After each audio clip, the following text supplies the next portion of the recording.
எல்லாருக்கும் வணக்கங்க. நான் உங்கள் மற்ற தீபிகா ரவிசங்கர் பேசுகிறேன். வெளிநாட்டில் ஒரு ப்ரொஃபஷனலான டென்னிஸ் விமன் பிளேயர் இருந்தாங்களாம். அந்த பெண்மணி அவங்க விளையாண்டுட்டு இருக்கும்போது அந்த மேட்ச் அப்போவே பயங்கரமான மசில் கிராம்ஸ் வந்துச்சான். அதாவது தசை வலி வந்துட்டு அவங்களால ரொம்ப முடியாமல் அப்படியே தரையிலேயே விழுந்துடுறாங்க.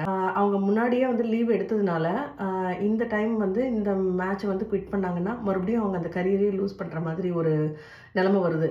அப்போது இதை நான் இப்படியே விட மாட்டேன். என்னுடைய உடல் வலி என்னுடைய வெற்றியை தடுக்க முடியாது அப்படின்னு சொல்லி அந்த வலியோடையே அந்த கேமை வின் பண்ணுறாங்க, விளையாடி வின் பண்ணுறாங்க. இது ஒரு இன்ட்ரெஸ்டிங்கான இன்ஃபர்மேஷன் தான். ஆனால் அதுக்கு கீழே இருக்கிற ஒரு கமெண்ட் தான் இதோட இன்ட்ரெஸ்டிங்காக இருந்தது எனக்கு. All the defeats in our life are psychological except death. மரணத்தை தவிர நம்ம வாழ்க்கையில் வர எல்லா தோல்விகளுமே சைக்காலஜிக்கல் தான். எந்த வெற்றியாக இருந்தாலும் அதுக்கு வலியோ இல்லை டிசபிலிட்டியோ எதுவுமே தடை இல்லை அப்படிங்கிறது தான் நான் புரிஞ்சுக்கிட்டேன். ஈவன் டெத்து கூட நம்ம உறுதியாக சொல்ல முடியாது. ஏன்னா டெத்துக்கு அப்புறம் என்ன நடக்குதுன்னு யாருமே நம்ம பார்த்ததில்ல. ஸோ இந்த மெசேஜ் உங்களுக்கு உபயோகமாக இருக்கும்னு நம்புகிறேன், மோட்டிவேஷனாக இருக்கும்னு நம்புகிறேன். எல்லாருக்கும் நன்றி.